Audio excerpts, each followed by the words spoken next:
क्या आपने कभी चीनी और पत्ती को भूनकर hot T and cold T बनाई है? ये वीडियो आजकल यूट्यूब पे बहुत ज़्यादा वायरल हो रही थी। लेट्स चेक कि टेस्ट इसका कैसा है।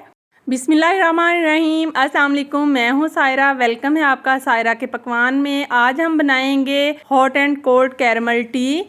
3 बड़े कप चाय बनाने के लिए मैंने 3 टेबलस्पून चीनी ली है। इसे पैन में डाल के लो फ्लेम पे कैरमलाइज़ करेंगे। जैसे ही चीनी कैरमलाइज़ हो जाएगी हम इसमें शामिल करेंगे 2 टीस्पून पत्ती के, 2 इलायची अगर आपको पसंद हो तो शामिल कर लें, 1 कप पानी का। कुछ वीडियोस में पत्ती को चीनी के साथ भी कैरमलाइज़ किया गया था, लेकिन उस चाय का टेस्ट मुझे बिल्कुल भी अच्छा नहीं लगा। मैंने चाय दोनों तरह से बनाई थी। दूसरा तरीका भी मैं लास्ट में आपके साथ शेयर करूँगी। जैसे ही पानी को अच्छी तरह से बॉयल आएगा, इसमें 2 कप हम गर्म किया हुआ दूध शामिल कर देंगे।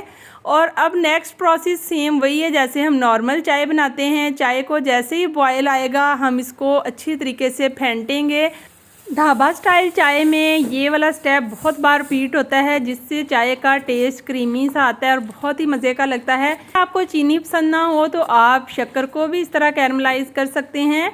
अगर आपको दूध पत्ती पसंद है आप पानी को स्किप कर दें। कैरमलाइज शुगर में आप डायरेक्ट मिल्क भी शामिल कर सकते हैं। चाय को हम छान लेंगे। 1 प्याली में हम हॉट टी सर्व करेंगे और दूसरे ग्लास में कोल्ड टी।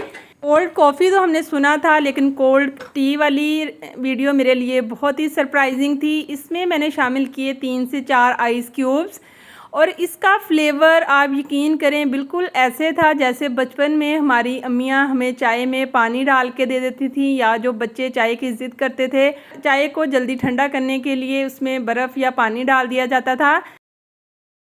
जी हाँ, कोल्ड टी उन लोगों के लिए बेस्ट हो सकती है जो दिन में बहुत ज़्यादा चाय पीते हैं। चले 1-2 बार हॉट टी पी ली और 1-2 बार कोल्ड टी।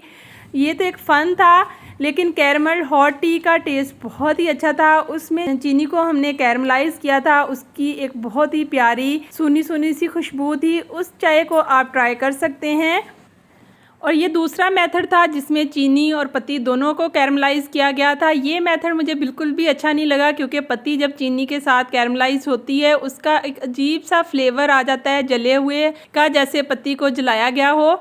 मे भी कुछ लोगों को ये टेस्ट पसंद हो, क्योंकि हर किसी की अपनी चॉइस होती है। तो चाय का बाकी मेथड सेम ही है। आप दोनों रेसिपीज़ में से जिसको चाहें ट्राई कर सकते हैं, लेकिन मुझे कैरमल हॉट टी बहुत पसंद आई थी, जो सिर्फ चीनी को कैरमल करके बनाई गई थी। बहुत ही यूनिक सा ढाबा स्टाइल टेस्ट था उसका। आप भी इस वायरल टी को एंजॉय कर सकते हैं। होप सो ये रेसिपी आपको अच्छी लगी होगी।